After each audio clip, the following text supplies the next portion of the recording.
Bienvenue dans mon atelier, moi c'est Pépé et aujourd'hui je vous montre le tuto pour faire le tote bag réversible. J'avais envie de vous proposer un tuto super facile quand on est débutant et le tote bag il est facile et utile. Le truc c'est que le tote bag vraiment classique, rectangulaire, c'est un peu ça. Moi j'ai voulu apporter un tote bag un peu plus tendance. Et donc j'ai décidé de vous faire un patron gratuit qui est à télécharger en description. Donc le sac il a une texture qui est très molle, ce qui va permettre de l'enrouler. Par exemple ici c'était le prototype avec lequel je suis partie en vacances et c'était mon sac de plage. En fait il est super pratique parce que vous pouvez facilement l'enrouler comme ceci et le mettre dans votre sac à main, ce qui va vous permettre d'avoir constamment un petit sac avec vous. Quand vous faites un achat ou quoi que ce soit, vous l'avez sur vous. La taille est vraiment assez grande, on peut mettre sa bouteille d'eau, sa gourde, un livre, on peut mettre, franchement on peut mettre un peu tout. Du coup la version que j'ai faite aujourd'hui dans le tuto, j'ai rajouté des petites lichettes comme ça pour faire un petit nœud et le fermer. Je trouvais que ça le rendait plus beau et plus pratique. Et donc comme son nom l'indique, il est réversible. Donc en fait il va falloir deux tissus qui vous plaisent. Et en fait vous allez avoir deux sacs en un. Donc ça c'est trop cool. Faire des projets réversibles, en fait ça va permettre de ne pas utiliser de surjeteuse. Donc quand on est débutant et qu'on a juste une machine à coudre, c'est vraiment le top. Parce qu'on a des finitions super pro. Toutes les coutures elles vont vraiment être enfermées dans les deux épaisseurs et donc en fait on se retrouve avec un projet qui est très quali et en plus c'est trop chouette d'avoir deux couleurs. J'espère que ça va autant vous plaire que les autres tutos. Je vous invite à me rejoindre sur Instagram. C'est là où je vous partage mon quotidien en tant qu'étudiante en couture. Et je vous invite à vous abonner à ma chaîne aussi pour ne rien rater et me laisser un petit commentaire si vous faites le tuto. Pour le patron, il est disponible gratuitement dans la description de la vidéo. Il suffit de le télécharger et de l'imprimer à 100%. Alors vous allez pouvoir scotcher les feuilles entre elles, marche. Vous avez le plan de montage et le carré test pour voir si c'est bien à la main. Pour le matériel, il vous faudra du tissu de votre choix. Moi, je vous conseille du coton, donc de la toile de coton, qui est assez facile à coudre, qui est aussi sympa pour un tote bag. Voilà, essayez d'utiliser des matières faciles à coudre. Moi personnellement je vais utiliser. Ce sont des tissus indonésiens traditionnels que j'ai ramenés d'Indonésie. Enfin que ma mère d'accueil indonésienne m'a offert. Pour découper le tissu, déjà il va falloir que vous repériez le droit fil. Donc le droit fil il est parallèle à la lisière. Donc la lisière elle ressemble à ça. Elle a un peu des franges et elle a comme des petits trous sur les côtés. Donc là c'est la lisière, donc le droit fil c'est tout le long de la lisière. Au contraire le contre-fil a des petits fils qui s'en vont. Je mets à plat mon tissu, un petit coup de repassage n'aurait pas été dévenu. Du coup le droit fil est bien vertical ici sur le tissu. Je replie mon tissu afin de créer un pli et pouvoir couper ma pièce au pli. Ici on peut voir que il y aura beaucoup de gâchis au niveau du tissu, donc je vais le plier un peu plus loin pour avoir un pli plus étroit. Le mieux c'est d'avoir la largeur de notre pièce de patron plus 2-3 cm pour vérifier que la largeur du pli soit égale et du coup que la pièce sera bien dans le droit fil. J'utilise un mètre et je vais mesurer du pli du tissu jusqu'au bord de la lisière. Combien de centimètres ça fait, donc au-dessus et en dessous, et ça doit être exactement au millimètre près le même. Si c'est le cas, c'est parfait, vous êtes vraiment bien dans le droit fil, et si ça n'est pas, je vous conseille de vous mettez la pièce de patron vraiment bien au bord et vous allez mettre des pinces ou l'épingler au niveau. Quand c'est fait, vous pouvez épingler tout le long du patron. Les épingles à l'aide des ciseaux à tissu, vous allez pouvoir couper tout le long de votre patron sans laisser de marge. Donc vraiment, ce qu'il faut faire aussi, c'est que au niveau du pli des anses, vous allez pouvoir couper vraiment sur le pli. et du coup ouvrir. Vous coupez 2 fois la même pièce dans ce tissu et 2 fois la même pièce dans l'autre. Dans mes chutes, j'ai décidé de couper des petites lichettes pour pouvoir refermer le sac. C'est totalement optionnel, mais c'est vrai que ça rajoute vraiment quelque chose. Donc je trace sur mon tissu dans le droit fil une ligne de plus ou moins 50 centimètres de longueur et 5 centimètres. Je trace avec un crayon blanc qui est comme une craie, mais vous pouvez utiliser des bics à friction. Enfin, ça dépend en fait de la couleur de.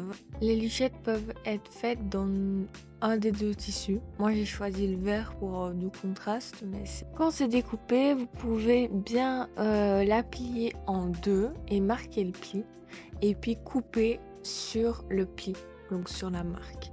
En fait, ça va permettre d'avoir 2 lichettes, tout simplement. Donc 2 lichettes de la largeur de 2,5. Je commence d'abord par coudre les lichettes. Donc j'en prends une, je la plie en 2 endroits sur endroit comme ceci. Et je vais placer vraiment le pli qui est créé au milieu. Du côté droit, je pique au point droit, largeur pied de biche, donc c'est-à-dire que on va prendre comme repère le flanc droit du pied de biche et on va laisser notre aiguille vraiment.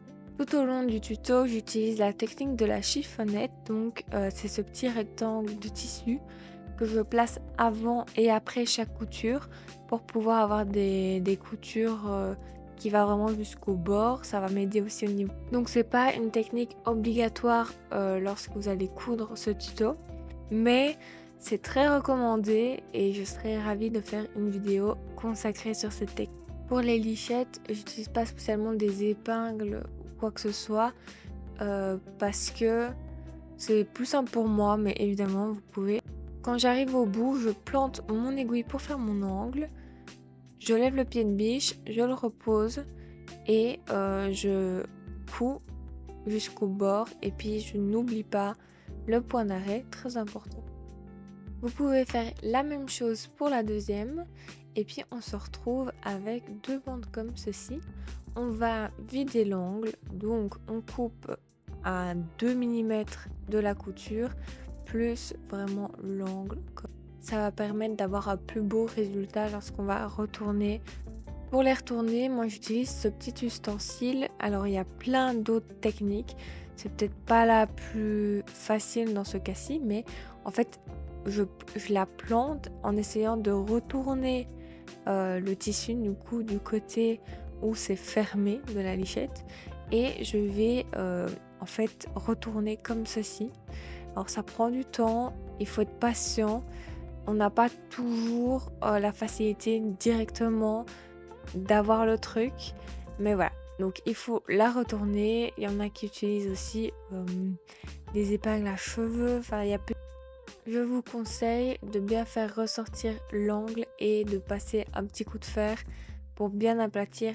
On peut commencer alors à coudre le sac. Donc on a bien 2 fois le sac dans un tissu et 2 fois le sac dans un autre tissu, donc 4 pièces qui sont pliées en 2, donc vraiment 4 pièces entières. On prend 2 pièces du même tissu et on va pouvoir, comme je vous conseille de l'avoir repassé parce que c'est la dernière fois que vous allez pouvoir bien repasser à plat sur chaque pièce en bas du sac. Sur les côtés, vous allez avoir ce petit angle là. Il va falloir le coudre endroit sur endroit, donc comme ceci, bien bord à bord et coudre à 1 cm du bord. Je vous conseille de les épingler tous, donc de chaque pièce les 2 coins, comme ça c'est fait et vous pouvez tous les faire à la chaîne. Pour coudre à 1 cm du bord, vous pouvez mettre votre aiguille tout à gauche, à l'extrémité gauche de votre machine et prendre comme repère le flanc droit du pied de biche. Donc là vous êtes sûr d'être à 1 cm, c'est beaucoup plus facile que d'utiliser la grille. La couture qu'on vient de faire va permettre de faire le sac en dimension et de lui apporter vraiment un fond de sac. Donc comme vous pouvez voir, quand on le retourne, on voit bien que le sac est devenu en 3D. Quand vous avez fini les coutures de tous les sacs, vous allez pouvoir en prendre un, le retourner au niveau des coins et vous allez le placer dans l'autre sac. Donc en fait ça va faire endroit sur endroit. Donc on a bien les coutures qui ressortent sur l'extérieur comme ceci et on va pouvoir l'assembler. Donc ce qui est super important ici, c'est ces deux coutures-ci. On va bien les superposer pour avoir une super belle finition. Et pour ça, je plante une aiguille dans le sillon de couture. Donc vraiment sur la couture des deux côtés. Et je place une marge qui regarde à droite et une marge qui regarde à gauche. Ça va aider pour les épaisseurs. Et là, vous êtes sûr que votre couture, elle va bien rester en place au moment que vous allez passer. Ensuite, vous pouvez épingler ou mettre des pinces tout le long extérieur du sac. Donc, de la anse à l'autre. Alors, vous pouvez assembler les deux parties du sac au point droit à 1 cm du bord. Donc, le même repère que tout à l'heure, aiguille extrême gauche. Et le repère, c'est le flanc droit du pied de biche. Quand vous arrivez aux jonctions, alors là c'est très important de prendre son temps, de vérifier si vos coutures sont bien chacune de leur côté et bien plates. Et là vous allez passer jusqu'à arriver juste avant l'épingle. En fait il faut que l'épingle elle soit sous le pied de biche mais pas encore sous l'aiguille. Ensuite vous la retirez tout simplement et là c'est nickel, vous allez avoir un super beau ras. Quand vous avez fini de piquer tout le tour, voilà ce que ça donne. Et vous allez pouvoir regarder si vos jonctions, vos raccords sont bien faits au niveau des coutures d'assemblage. Donc ici, vous pouvez voir. Vous pouvez faire exactement le même assemblage avec le sac dans l'autre tissu. Donc c'est exactement la même chose. Quand vous l'avez fait, vous allez vous retrouver avec deux sacs totalement similaires. Et vous allez pouvoir les assembler ensemble pour faire le sac réversible. Donc ce qu'on fait, c'est qu'il faut les placer endroit sur endroit. Pour ma part, j'ai laissé le vert sur l'envers, à l'envers, et j'ai retourné sur l'endroit le blanc et je les ai mis l'un dans l'autre. Donc on voit bien que normalement le bon côté, le beau côté, il est vraiment caché à l'intérieur du sac. Et les côtés avec les coutures apparentes sont à l'extérieur des deux tissus. Le but ici, c'est vraiment de mettre les tissus bord à bord, vraiment sur tout le contour du coup intérieur cette fois-ci, et des deux. Donc vraiment bien le mieux c'est d'épingler ou de mettre des petites pinces. Et si vous avez décidé de faire les lichettes, c'est le moment. Vous pouvez prendre la première lichette et la glisser entre les deux tissus, donc vraiment à l'intérieur du sac, et vous laissez dépasser la partie qui n'a pas été cousue, donc vraiment où il y a un bord ouvert. Là vous le mettez contre, vous pouvez même le faire ressortir de quelques millimètres et vous pouvez l'épingler vraiment bien au milieu du sac. Vous faites exactement la même chose avec la deuxième lichette, mais alors de l'autre côté du sac, et exactement au milieu aussi pour que ce soit symétrique. Quand les deux lichettes sont bien épinglées, ce que je fais, c'est secouer le sac pour être sûr que les lichettes tombent au fond du sac et ne se prennent pas dans nos fils. On peut maintenant coudre le sac, donc assembler les deux sacs. Vous allez pouvoir maintenant commencer à assembler le sac. Et pour ça, vous allez faire un point droit à 1 cm du bord. Mais attention, vous allez commencer votre couture à 5-6 cm du bord de la hanche, le début de la hanche. Quand vous arrivez à l'endroit de la lichette, ralentissez, allez prendre votre temps et normalement il n'y a pas de souci, vous passez par au-dessus. Mais il faut bien qu'elle reste bien en place. Donc c'est pour ça que j'ai mis une épingle et pas une... Un peu après la lichette, vous allez pouvoir laisser un trou assez grand de la largeur de votre main pour pouvoir... Pour ça, il faut que votre aiguille soit au plus haut. Vous levez le pied de biche et vous avancez simplement le tissu. Ensuite, vous repositionnez votre pied de biche là où vous voulez recommencer la couture. Et vous allez pouvoir rebaisser et continuer comme si de rien n'était. N'oubliez pas des points d'arrêt au début et à la fin. Donc ici, vous commencez par des points d'arrêt. Et maintenant, il suffit de finir la couture. N'oubliez pas de vous arrêter 5-6 mm avant la fin de votre anse. Vous pouvez fermer l'autre côté du sac exactement pareil, sauf que vous n'allez pas laisser l'ouverture pour retourner. Donc l'ouverture, elle se trouve qu'à un endroit et pas aux deux endroits, mais sinon c'est exactement le même. Par le trou qu'on a laissé, on va pouvoir retourner tout l'ouvrage. Donc passez votre main et retournez tout le sac. Ensuite, pour retourner les anses, il suffit d'aller chercher les anses et vraiment les faire ressortir. Quand le sac est entièrement retourné, vous allez pouvoir fermer qu'on a laissé avec des épingles. Donc en fait, vous allez reformer le pli, la couture de 1 cm avec vos doigts et vous allez épingler. Franchement, allez-y quand même au niveau épingle pour un rendu beaucoup.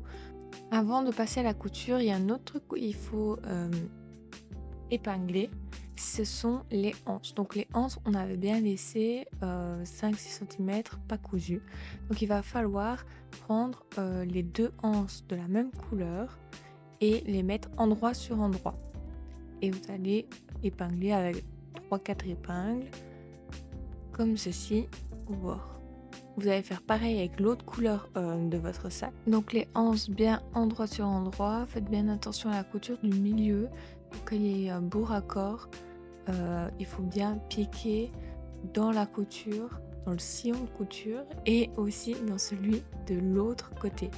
Donc comme ça vous êtes sûr qu'il n'y ait pas de décalage. Et on se retrouve bien avec, maintenant on peut assembler les anses au point droit à 1 cm comme d'hab. Et n'oubliez pas les points d'arrêt. Donc voilà. Quand c'est fait, vous allez pouvoir remettre le sac à l'endroit. Comme ceci, vous allez juste tirer en fait. Et ça va se mettre tout seul. Ensuite, vous allez rentrer les marges de couture de 1 cm et vous allez simuler le pli comme en fait quand on a fermé. Épinglez bien. Et vous pouvez faire aussi la même chose de l'autre côté de la anse parce qu'il y a deux. Quand tout est épinglé, donc les deux côtés de la anse plus l'ouverture, on a pu passer notre main pour retourner. On va pouvoir passer à la couture finale qui est une surpiqûre cheveux, donc à 2 mm, 1 ou 2 mm du bord, à point un peu plus grand. Donc sur la machine souvent c'est 3,5, 4, ça dépend de votre machine, des fois 3. Le but de cette couture, ça va être déjà de refermer tous les trous qu'on a épinglés, mais aussi avoir une finition beaucoup plus belle et ça va vraiment maintenir le sac et il aura un aspect beaucoup plus fini. En réalité, on peut commencer la couture un peu où on veut. Moi personnellement, j'ai choisi tout au-dessus des anses, juste avant les épingles. Et voilà. Et voilà, vous avez terminé votre tote bag réversible. N'oubliez pas de vous abonner pour avoir la notification des prochains tutos et mettez-moi un petit commentaire.